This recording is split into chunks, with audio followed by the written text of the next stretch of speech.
Exercise 14.3 का जो question number 7 है, क्वेश्चन में हमसे बोला गया है the distribution below gives the weight of 30 students of a class, find the median weight of the students.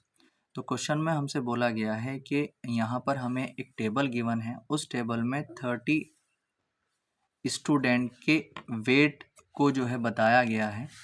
तो जो टेबल का जो पहला कॉलम है उसमें जो है वेट है इन किलोग्राम में और दूसरे में नंबर ऑफ़ स्टूडेंट्स हैं।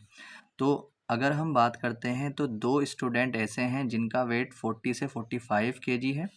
3 स्टूडेंट ऐसे हैं जिनका वेट 45 से 50 केजी है। 8 स्टूडेंट ऐसे हैं जिनका वेट 50 से 55 केजी है। इसी तरीके से ये पूरा टेबल दे रखा है।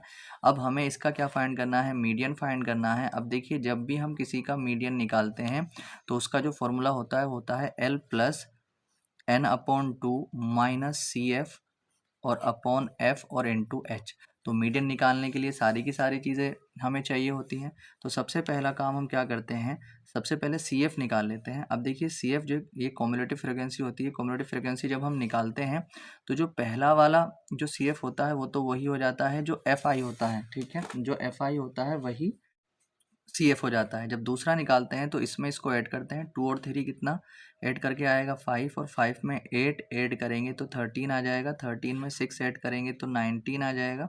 19 में 6 ऐड करेंगे तो 25 आ जाएगा। 25 में 3 ऐड करेंगे तो 28 आ जाएगा। 28 में 2 ऐड करेंगे तो हमें मिल जाएगा 30। ठीक है, अब एक बात का और ये ध्यान रखें आप कि जो सी एफ की लास्ट टर्म होती है ना, वही एफ आई का टोटल होता है। तो इसको एफ आई को हम सिग्मा एफ आई या एन कह सकते हैं। तो एन कितना आएगा, जो सी एफ की लास्ट टर्म है उतना ही आएगा। 30 आया तो 30 आ जाएगा। ठीक है, अब हम क्या करते हैं, अब हम मीडियन निकालने के लिए जो चीज़ें हमें चाहिए उनको निकाल लेते हैं। तो पहले हम निकालेंगे n/2। तो n/2 कितना आएगा हमारे पास, जब n 30 है तो n/2 आ जाएगा 30/2 यानी कि 15। तो यहाँ पर हमें मिला n/2 मिल गया हमको 15। ठीक है, उसके बाद अब हम ये देखते हैं जो 15 है, जो सी एफ है, सी एफ में 15 को देखते हैं। तो अगर हम देखते हैं 15, तो 15 1 से 2 तक की काउंटिंग में तो आता नहीं है, 5 तक की काउंटिंग में भी नहीं आता, और 13 तक की काउंटिंग में भी नहीं आता, और 19 तक की काउंटिंग में आ जाता है। ठीक है, अगर 13 से 19 तक की काउंटिंग करते हैं तो उसमें 15 आ जाता है। तो अब ये जो 19 है इसके बिल्कुल सामने, इसके जो बिल्कुल सामने होता है वो क्या हो जाता है, एफ हो जाता है। एफ कितना है हमारे पास, 6 आ जाएगा। और इससे जो तुरंत ऊपर वाला होता है जिसमें हमने इसको देखा है 19, इससे तुरंत ऊपर वाला जो हो जाता है वो सी एफ हो जाता है। वो कितना आ गया हमारे पास, 13। ठीक है, अब जो एफ होता है, एफ के बिल्कुल सामने जो क्लास होती है हमारी, उसका जो लोअर लिमिट होता है वो हो जाता है एल। एल कितना आ जाएगा, 55। उसके बाद जो एच होता है, एच जितने का इनमें डिफरेंस चल रहा होता है, तो 5 का डिफरेंस चल रहा है, तो एच कितना हो गया हमारे पास, 5।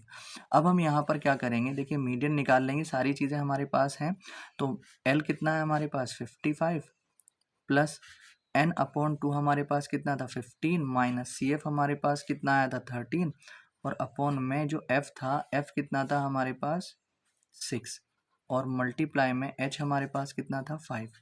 तो यहाँ पर हम रखेंगे 55 और प्लस 15 में से 13 माइनस करेंगे तो 2 मल्टीप्लाई ये 5 और अपॉन में कितना आ जाएगा, 6। ये ऊपर मल्टीप्लाई में ले लिया मैंने साथ में। तो यहाँ पर आ जाएगा ये 55 और प्लस में 2 से 3 टाइम कट जाएगा, ये 5/3 आ गया। यहाँ पर अगर हम देखते हैं तो 55 को तो आप ऐसे ही रखें, प्लस 3 से जब 5 को डिवाइड करेंगे तो 3 1 ज़ा 3, 2 बचेगा, 20 हो जाएगा। 3 6 ये 7 करके जब डिवाइड करेंगे तो इतना आ जाएगा। जब इन दोनों को हम ऐड करेंगे तो 56.67 इतना जो है इसका मीडियन आ जाएगा। ये इसका आंसर आ जाएगा, 56.67 किलोग्राम। ठीक है, ये इसका मीडियन।